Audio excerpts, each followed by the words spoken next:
Halo warga nobar yang hobi nyolong mancis alias korek di tongkrongan. Masih berasa tebal jakah dompet hari ini? Kembali lagi bersama Mang Tobi, sang pengangguran profesional yang kali ini akan membawakan film baru keluaran tahun 2025 yang emosional, brutal, dan penuh plot twist. Menceritakan tentang seorang ayah yang ingin balas dendam pada sindikat kriminal setelah bayinya diculik, dibunuh, dan dia sendiri dijebak masuk penjara selama 17 tahun serta disiksa habis-habisan. So, tanpa berlama-lama lagi, siapkan mata, telinga, dan anu-anuan kalian semua. Mari kita nobar dan inilah Organ Child. Di awal film, kita diperlihatkan dengan orang-orang yang disiksa polisi. Mereka diinterogasi dan dipaksa mengaku sebagai pelaku pembunuhan. Dan salah satu yang disiksa adalah pria bernama Zhang Chimao. Kenapa dia bisa ada di situasi itu? Mari saya ajak bubuhan pian flashback dulu ke 6 bulan yang lalu. Di sini kita diperkenalkan dengan sosok Zhang Chimao yang merupakan seorang guru penjas. Tapi setiap minggu dia menyempatkan diri untuk melatih baseball di panti asuhan. Dari kelihatannya, kehidupan Zhang sangatlah damai. Di rumah dia punya istri yang cantik dan penyayang serta anak bayi yang baru lahir 5 bulan lalu. Meskipun gajinya di bawah UMR Banjarnegara, dia sama sekali tidak punya masalah keuangan, apalagi sampai pinjol.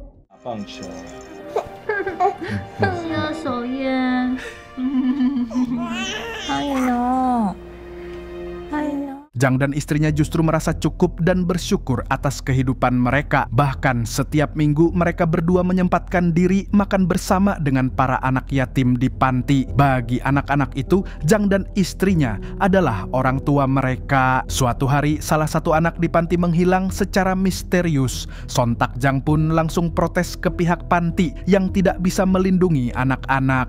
Dan bukannya mencari anak hilang itu, ketua panti malah menyalahkan Zhang yang ikut campur. Lalu keesokan harinya ketua panti itu diam-diam memojokkan seorang anak di gudang. Rupanya jamet ini adalah alasan kenapa anak panti itu hilang tempo hari. Dan kali ini dia berniat menculik satu anak lagi untuk dijual ke sindikat kriminal. Namun saat dia memaksa si bocil,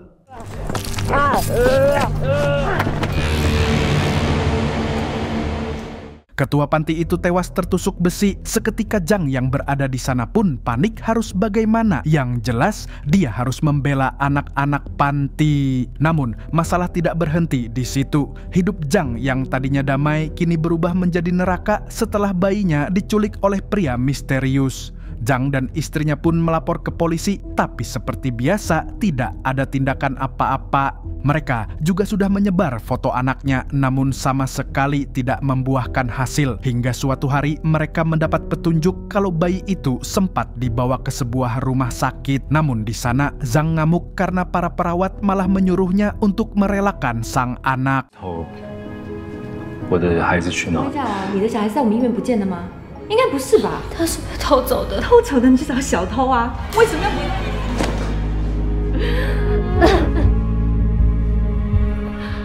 Hari demi hari, kliwon demi kliwon Zhang lewati dengan penuh kesedihan. Sampai pada suatu malam, istrinya yang depresi memutuskan untuk lock out dari dunia. Zhang pun hanya bisa menangis sampai air matanya habis. Seminggu kemudian, Zhang berniat menemui seorang perawat yang katanya tahu di mana bayinya berada. Namun sialnya, itu hanyalah jebakan di mana perawat itu terjun dari atap gedung. Alhasil Zhang pun dituduh sebagai pelaku pembunuhan. Dia lalu disiksa oleh polisi bernama Yanto untuk mengakui kejahatan yang jelas-jelas tidak dia lakukan.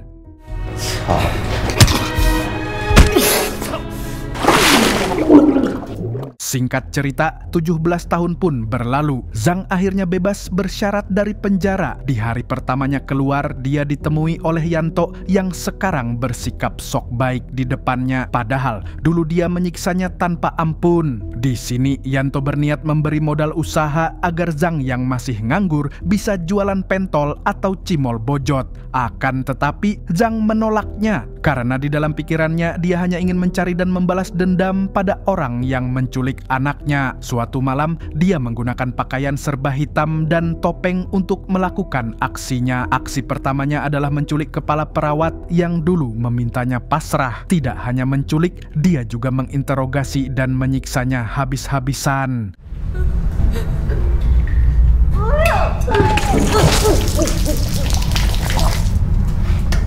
你们把他交给对方。说什么没东西不要，我不要，我要洗澡。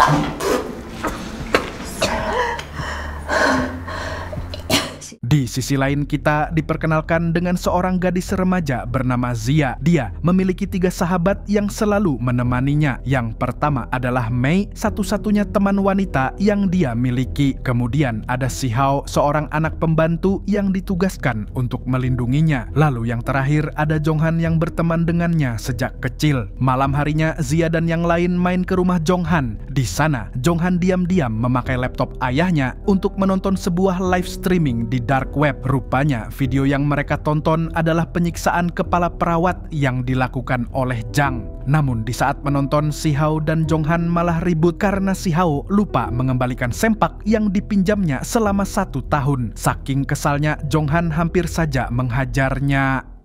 妈的， 陈周汉， 死穷鬼，这样啊？你就讲你凭什么啦？啊！ Setelah pertengkaran itu, Zia mencoba menenangkan Shihao, tapi di sini Shihao mulai merasa kalau dia tidak pantas berteman dengan orang kaya seperti Zia. Di pertemanan ini hanya dia yang anaknya pembantu. Di saat mereka hendak pulang, Jonghan tiba-tiba datang bersama preman untuk mengeroyok Shihao.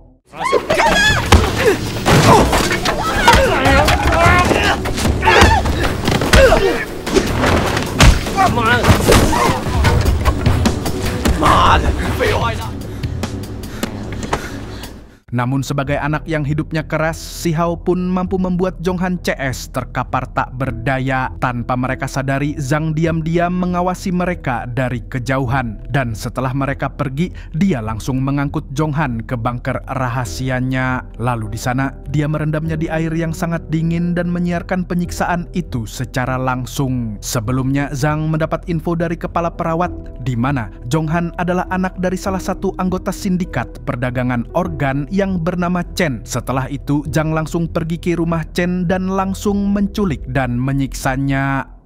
老婆怎么了？老婆，放！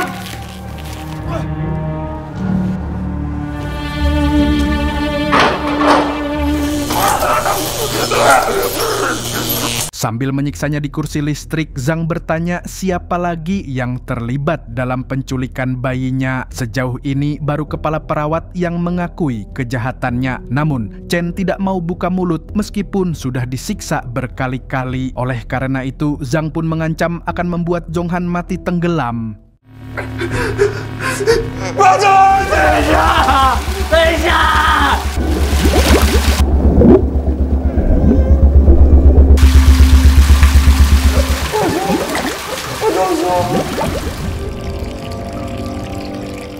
Di sisi lain, Yanto dan bawahannya yang bernama Wu mendatangi rumah Chen untuk penyelidikan. Di TKP, mereka melihat siaran langsung di Smart TV yang menunjukkan bahwa Chen dan anaknya sedang disiksa habis-habisan. Yanto pun menduga kalau penculikan mereka berkaitan dengan penculikan kepala perawat tempo hari. Sementara itu, Zia sedang diberi obat di rumahnya karena dia memiliki kelainan jantung. Dan sebentar lagi, dia akan dioperasi lalu pindah sekolah ke Amerika. Di sini, ayahnya yang bernama Yuan Ze memintanya untuk fokus ke kesehatan dulu. Dia juga melarang Shihao untuk dekat-dekat dengan Zia gara-gara insiden semalam dengan Jonghan. Menurutnya, Zia tidak cocok bergaul dengan anak pembantu. Yuan Ze pun memberikan cek senilai 1 miliar agar Shihao tidak perlu menjaga Zia lagi. Namun ayah dan ibunya masih boleh bekerja sebagai pembantu di rumahnya. Bersamaan dengan itu, Zhang terus menyiksa Chen hingga akhirnya jamet itu mau buka mulut. Dia pun menjelaskan kalau sindikatnya dijalankan oleh orang-orang kaya. Mereka bekerja sama dengan rumah sakit, para pejabat, dan juga polisi. Loh, Chen juga mengatakan bahwa anak Zhang sudah mati karena jantungnya sudah dicangkok ke dalam tubuh Zia, anaknya Yuanze. Jadi saat itu Yuanze memesan lewat dark web dan akhirnya kerjasama dengan sindikat untuk menculik bayi. Dan salah satu yang diculik adalah anaknya Zhang.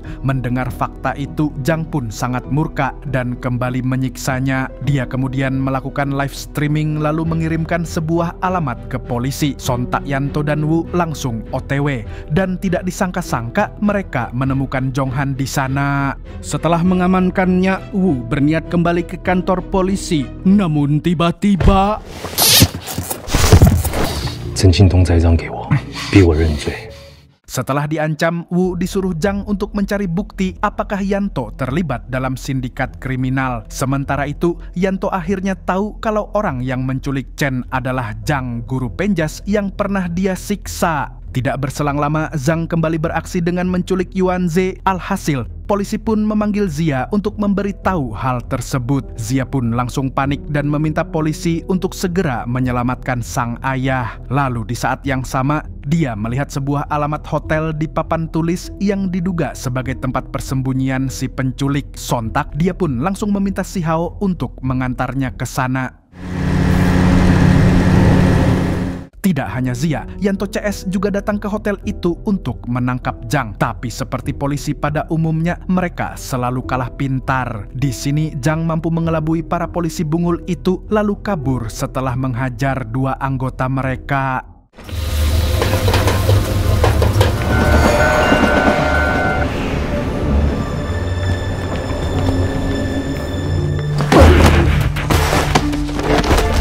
Dia 回不来的。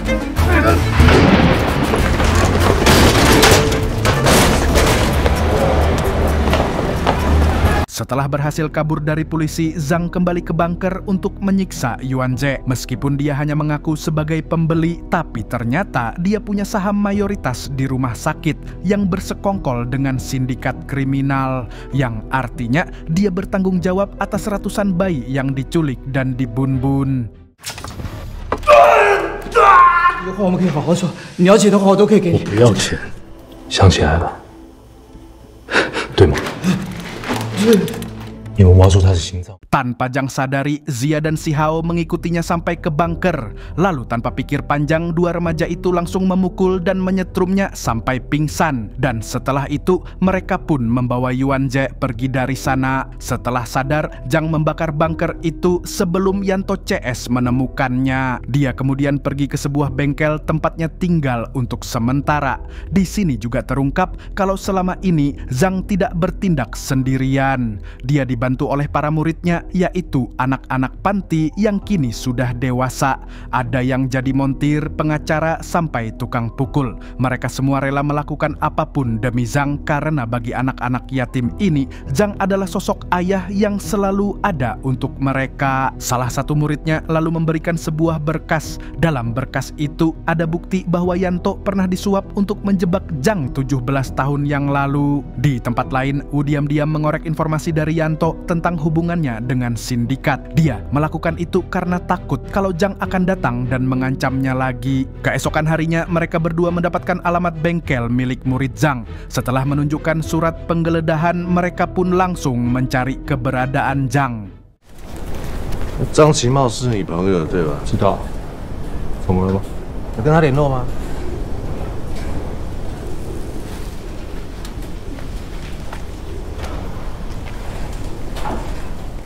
Namun ternyata Zhang sedang melancarkan aksinya lagi. Kali ini dia mendatangi rumah pembantu Yuanze alias orang tuanya si Hao. Dia mengancam akan membunuh ayah si Hao jika mereka tidak mau memberikan catatan medis milik Zia. Di sini si Hao berusaha melawan tapi dia sama sekali bukan tandingannya. Setelah mendapatkan yang dia mau, Zhang langsung pergi ke rumah sakit untuk menculik Zia. Di sana Zia sedang bersama Mei sahabatnya. Karena hari itu dia akan segera dioperasi. Mei pun berdoa agar proses operasinya berjalan lancar. Sementara itu Zhang terus mencari keberadaannya, namun Yuanze sudah menduga kalau dia akan datang. Jadi dia meminta pihak rumah sakit untuk mengoperasi Zia di ruangan khusus. Selain itu dia juga menyewa puluhan bodyguard untuk menghadang guru penjas itu. Di sini Zhang hanya sendirian dengan tongkat baseball kesayangannya, tapi siapa sangka damage-nya justru sangat luar binasa.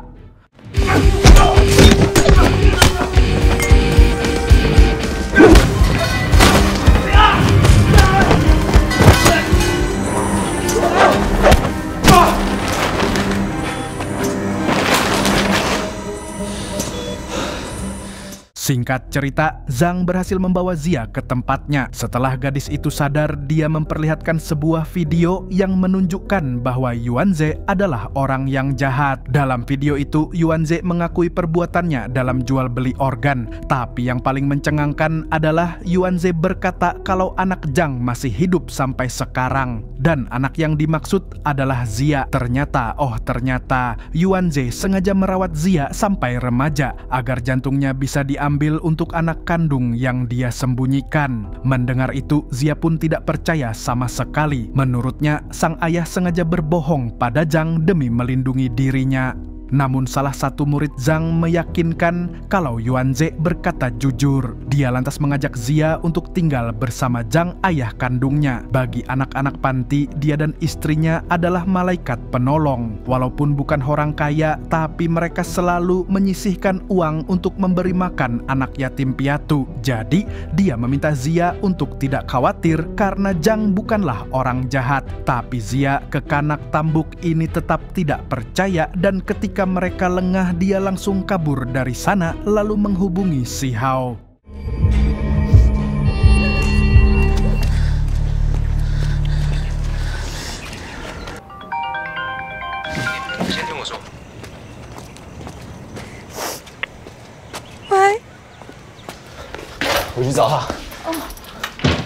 Si Hao pun bergegas menyusulnya, tapi di sini dia sengaja memberitahu Zhang karena ternyata Si Hao sudah tahu bahwa Zia adalah anak kandung si guru penjas. Hal itu terbukti saat orang tua Si Hao mengecek dokumen medis milik Zia. Sementara itu, Zia kini sedang berada di rumah Mei. Awalnya, dia ingin numpang ngecas sambil menunggu Si Hao. Namun, ada hal yang sangat janggal di mana Yuanze keluar dari salah satu kamar di sana. Dia pun bingung kenapa ayahnya ada di rumah sahabatnya. Disinilah dia akhirnya sadar kalau Yuanze telah menipunya sejak kecil. Dia sadar bahwa jamet ini sengaja merawatnya sampai dewasa hanya untuk dibunuh dan diambil jantungnya. Dan yang paling menyakitkan, dia akhirnya tahu kalau Mei adalah anak kandung Yuanze yang sebenarnya, di mana jantung Zia akan diberikan kepadanya. Zia pun ngamuk dan langsung mengambil pisau untuk membela diri.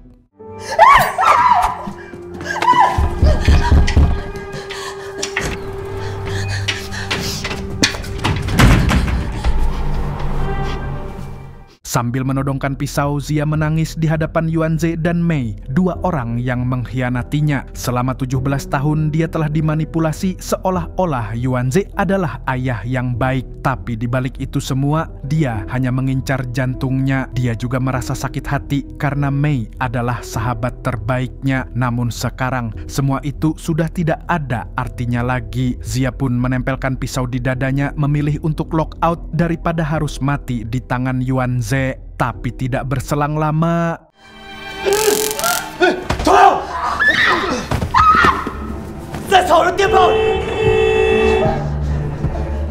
Si Hao kemudian membawa Zia pada Zhang serta menculik Mei untuk mengancam Yuanze. Zhang lalu menyuruh murid-muridnya untuk menjaga mereka berdua karena dia akan melakukan pertemuan dengan Yuanze dan Yanto CS. Zhang pun menghubungi Yuanze dan mengancam akan membunuh Mei jika dia tidak datang. 还想怎么样？前主烈说你不走，已经足够让你失去一切。今天2点，永生火龟抓一个摘下来，摘下。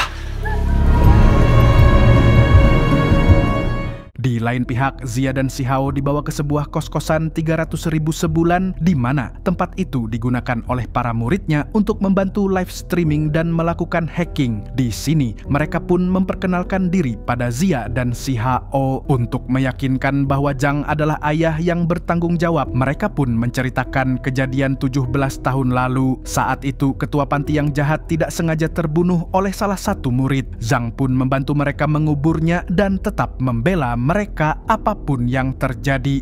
Bahkan, Zhang sering puasa Senin Kamis agar bisa menghemat demi memberi makan mereka. Di tempat lain, Zhang sendiri akhirnya bertemu dengan Yanto dan Wu. Di sini, dia pura-pura menyerahkan diri, tapi sebenarnya dia sedang melakukan aksi gocek-menggocek. Dia lalu dibawa ke pelabuhan tempat pertemuan dengan Yuanze. Sebelum keluar dari mobil, Zhang tiba-tiba mengungkit kematian perawat 17 tahun lalu. Menurut penyelidikan Wu, yang membunuh adalah Yanto. Wu mengatakan ini karena takut pada Zhang. Tapi tentu saja Yanto tidak terima dengan hal tersebut. Karena kenyataannya Wu adalah pelaku sebenarnya. Mereka pun adu bacot dan saling menyalahkan. Di saat mereka cekcok, Zhang diam-diam melepaskan borgolnya dan membiarkan kedua polisi itu saling membunuh.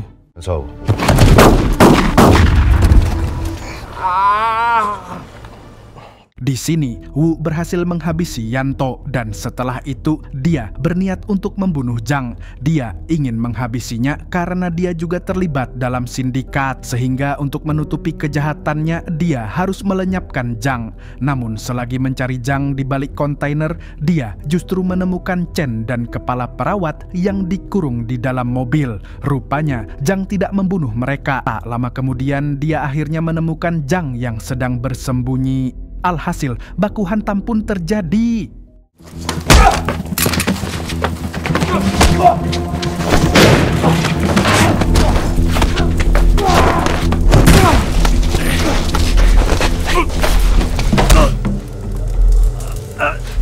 Di waktu yang bersamaan, Yuanze datang ke tempat tersebut. Dia langsung mengamankan Mei ke mobilnya. Setelah itu, dia mencari Zhang di dekat kontainer. Namun, dia malah menemukan Chen dan kepala perawat. Tapi demi menghilangkan jejak kejahatannya, dia pun menghabisi mereka berdua. Di sisi lain, Zhang berhasil merebut pistol Wu dan siap untuk membunuhnya. Tapi sebelum itu, Wu berkata kalau dia tidak tahu apa-apa tentang penculikan bayinya. 17 tahun lalu, dia hanyalah polisi junior yang disuruh Yanto untuk membunuh si kepala perawat. Bahkan dia cuma dibayar nasi uduk setengah porsi ditambah 3 batang udut surya. Di saat yang sama, Yuanze muncul di sana dengan pistol di tangannya. Dia tampak ingin membunuh Zhang dan Wu sekaligus. Tapi tentu saja, Zhang tidak tinggal diam.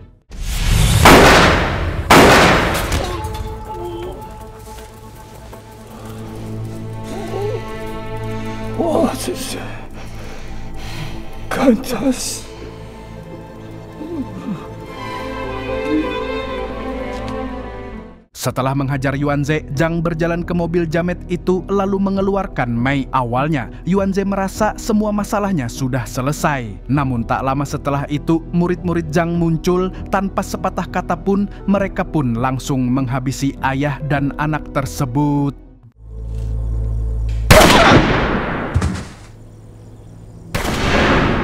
Dengan luka tembak di dada, Zhang berusaha pergi untuk menemui putrinya. Sementara itu, Zia dan Si Hao diminta untuk menunggu di pantai yang sering dikunjungi oleh istri Zhang. Di sana, murid Zhang memberikan sebuah rekaman pada Zia. Ternyata, itu adalah video permintaan maaf dari Zhang. Dalam video itu, dia meminta maaf pada Zia karena tidak bisa melindunginya 17 tahun lalu. Dia juga mengatakan kalau Zia sangat mirip ibunya, jadi tidak heran kalau dia sangat cantik. Karena kalau mirip ayahnya, Zia pasti berjenggot. Mendengar pesan itu, Zia pun terharu dan tak kuasa menahan semua perasaan getir di dadanya.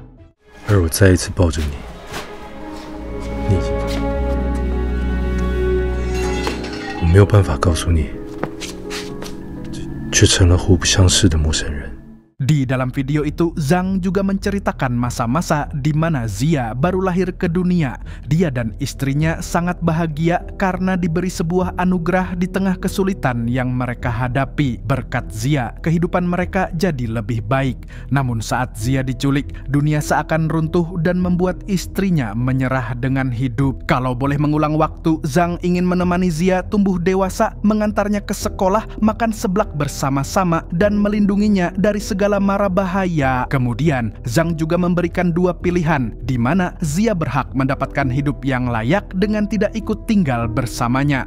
Namun jika Zia memberinya satu kesempatan terakhir, Zhang berjanji akan melakukan apapun demi menjadi ayah yang baik. Mendengar itu, Zia tidak bisa berhenti menangis. Di saat yang bersamaan, Zhang akhirnya sampai di pantai. Namun karena darahnya terus keluar, tubuhnya pun menjadi lemah dan akhirnya terjatuh di atas pasir. Di dalam mimpinya, Zhang melihat mendiang istrinya tersenyum.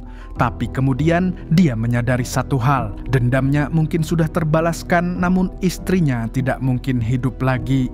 Melihat ayahnya pingsan, Zia pun langsung menyumbat aliran darah demi menyelamatkan nyawanya. Naasnya, nasib berkata lain. Di penghujung waktu, Zhang hanya bisa mengatakan maaf pada Zia sebelum akhirnya malaikat maut mencabut nyawanya. Zia pun bersimpuh dan menangis di hadapan Zhang. Hidup terasa lebih menyakitkan baginya karena dia baru saja bertemu ayah kandungnya, tapi langsung dipisahkan lagi. 却也换不得从何承认，如果没机会，终注定得离。 Dan film pun tamat dengan termehek-mehek.